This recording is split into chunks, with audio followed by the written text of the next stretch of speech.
Uh, Originally, this was scheduled to be a returning guest episode featuring Rose, or superstar DJ Rose. We were going to chat about a lot of exciting things in his world, but he had to postpone due to something coming up. So I decided to go live tonight, regardless, because there's been some headlines in pop culture and in the news that I wanted to kind of talk about. Um, this episode is being broadcasted via my lovely help of Restream.io. This is currently live on the Facebook page, my Twitch channel, and my YouTube channel. So shout out to those that will eventually watch this episode. This episode it's being recorded and will be up for the podcast feed. So those that will be listening to this in the audio form only, thank you for tuning in. And I just want to remind people, the official website is trendingtopicswithbbpodcast.com. That's where all of the episodes live. And you can also get links to the social media pages, as well as all of the links to platforms where you're finding this podcast if you haven't already. Obviously, you have if you're listening or have found this on the YouTube or Twitch page. All right. So before I get into current events, actually, I kind of also want to update you. I have begun DJing on my Twitch channel, which is twitch.tv/Saxy50. That, as you can see down here, I will be on a consistent schedule, hopefully, barring, it's subject to change based on life. But every Tuesday and Saturday, I will stream for 2 hours. Tuesdays will be up-tempo Tuesdays, so I like to keep the tunes all basically up-tempo, to get you through your work week and just a lovely Tuesday evening. So that will be live at 7 p.m. Arizona time. With the time difference coming up, you'll have to understand where you're at. But basically, I will be streaming on Twitch every Tuesday coming up. Also, Saturday is called Jazzy Saturday. And basically, that encompasses the tunes of jazz, smooth jazz, standard, swing music, or anything that is a close cousin. So definitely tune in, and that is at 3 p.m. Arizona time on Saturdays. So to recap, Tuesdays is Up-Tempo Tuesday on my Twitch channel, and Saturday is Jazzy Saturday. I hope to consistently every Thursday night, as you're seeing right now, be doing a Trending Topics with BB podcast episode. It is now going to be in video and audio form going forward, to stick with the times. So I thank you for tuning in, when and wherever you are tuning into this podcast. I appreciate it. So thank you.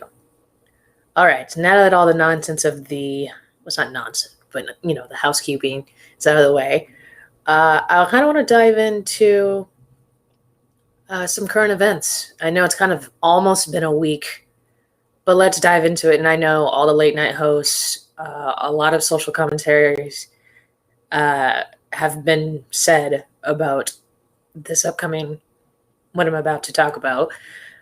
But let me just get into it. This is not even really a soapbox episode that I've done on my podcast, but I want to talk about the interview that Oprah did with Harry and Meghan. Are they former Dutch and Duchess? I don't know. I don't understand what's like all of. I don't know. It's interesting. I want to talk about how basically the world is written off two human beings. It's kind of weird. I mean, I understand that the idea of the royals and the legion of how this family has come to be, and basically the traditions that just are so archaic and don't make sense in some cases, don't really appeal to a lot of people. However, I think it deems necessary that Harry and Meghan are human. So I we're in this time where cancel culture is canceling itself. And let me explain. So like I don't understand how when people want to tell their side of the story these days that they're immediately written off as liars and perpetrators. And that's why there was a disclaimer. I don't know if anybody has watched any, at least a clip of the interview where Oprah's like, they're not being paid. These questions weren't, basically vetted, uh, in any way, form. Nothing was off limits, blah, blah, blah. But then it's interesting how, there was stuff that might have been deemed shocking to people. To others, it's like, duh, where have you been in history? But basically, they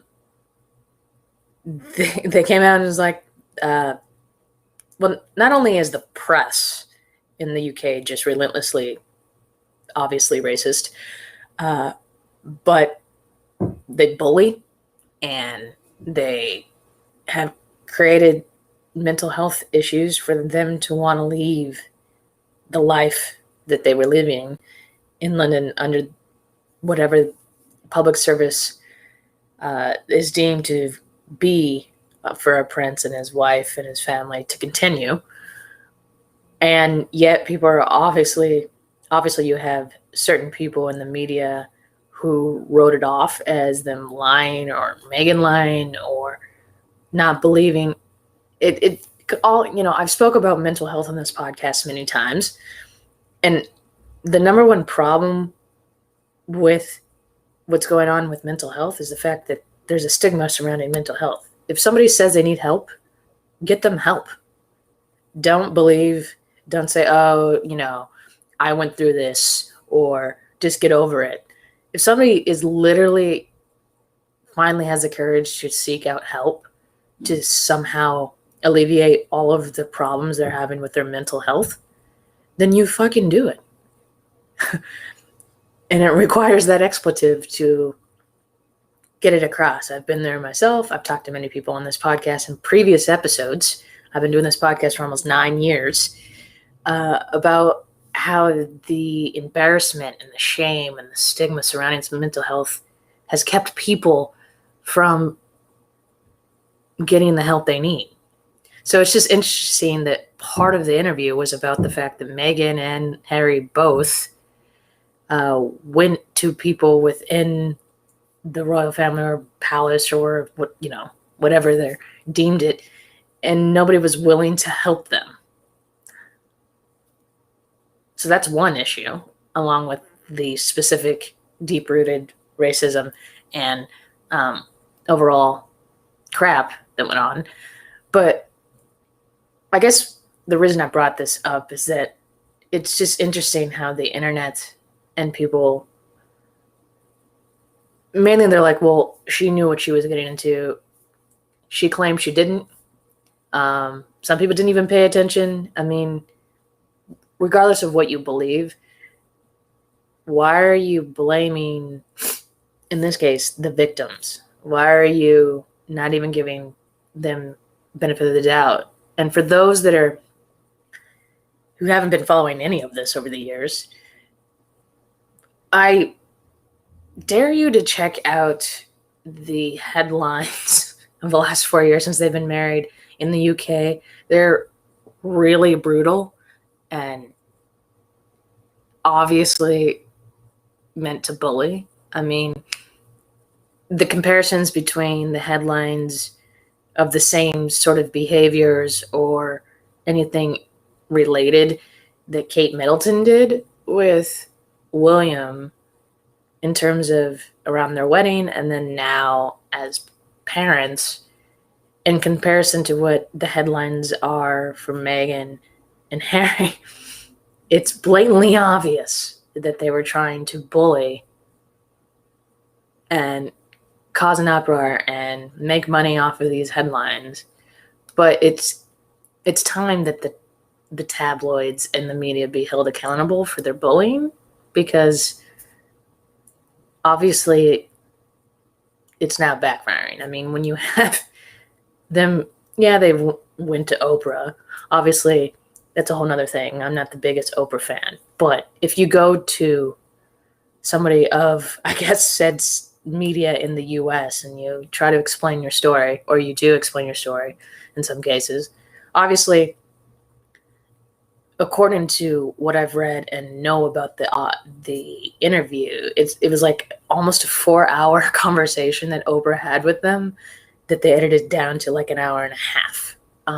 So there is stuff that didn't even air that, you know, is pertinent to the story. But nonetheless, I just wanted to point out that I'm going to believe Meghan and Harry, because at this point, they were financially cut off, according to the interview. They've lost their titles, they've lost security, they've lost relationships within the royal family. I don't really think they have anything more to lose, so why would you lie? And the fact that there's internet trolls going off about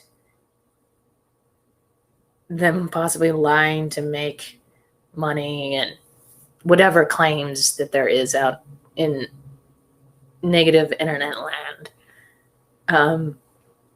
But it just, after watching the interview was intense. It was the normal, like, Oprah style, her team of like teasers into the commercial breaks and all of that, you know, Oprah is known for her career. But I mean, we could go dive deep into kind of Oprah's way of interviewing, but that's not really what I wanted to get at. I wanted to get at the fact that, like, I'm just kind of appalled that we're in this part because of cancel culture has turned into this thing where, like, you can't stick up for yourself, or you can't apologize, or you can't even, like, say anything. And obviously, there's I think people don't know the difference between canceling somebody and holding somebody accountable. And that really is the fundamental difference between basically what's going on. I mean, anyway, so I wanted to touch upon my thoughts. I thought the interview was intense, but I also thought the reaction to it, I mean, it was an event. As they're claiming 17.1 million people tuned in to watch this. So as much as people say, oh, I don't like the royal family and I could care less, it was an event almost as big as the Super Bowl. Let's just put it there. In terms of ratings, considering this day and age of people not having cable and not tuning into live events unless they're usually sporting events. So anyway, so I just want to touch a little bit about my thoughts about this. You may care, you may not care, but basically, I mean, the truth had to come out at some point. Now, whether you believe who you believe is on you.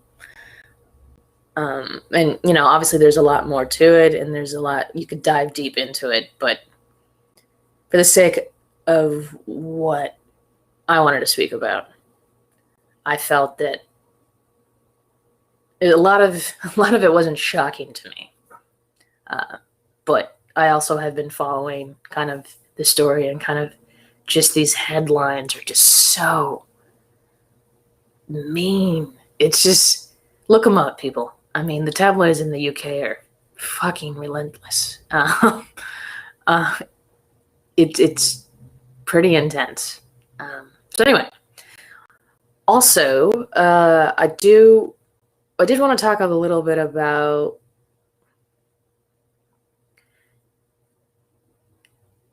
Well, I do want to actually announce that if you have not seen the social media announcements of the last couple of days, on March 25th, Thursday, March 20th, so 2 weeks from now, I'm going to have another returning guest return, hopefully.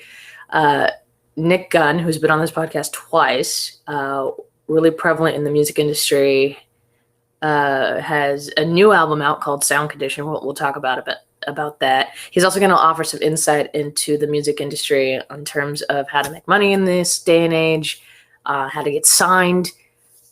So hopefully you guys tune in live Thursday, March 25th at 7 p.m.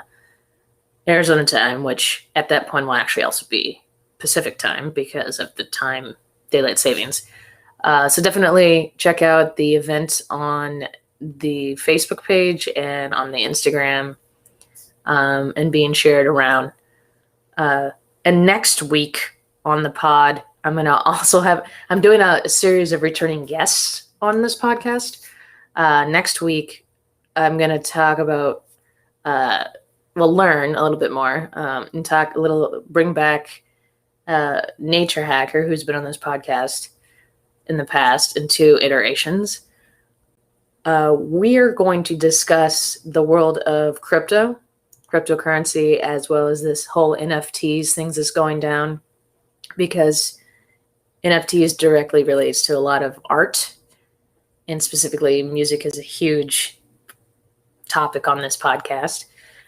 So we're going to talk about that next Thursday, March 18th, live here on the podcast. It'll be just like any of these new live episodes. They'll be recorded in video as well as audio. So definitely check out next Thursday. I want to thank those that are watching this live. I see you out there. I don't know, you might be lurking. But thank you for tuning into this kind of re-evaluated episode due to scheduling changes. But stay tuned for new episodes, and thank you for your support. And I will see you if you're out there in Twitch land this Saturday for Jazzy Saturday at 3 p.m. Arizona time.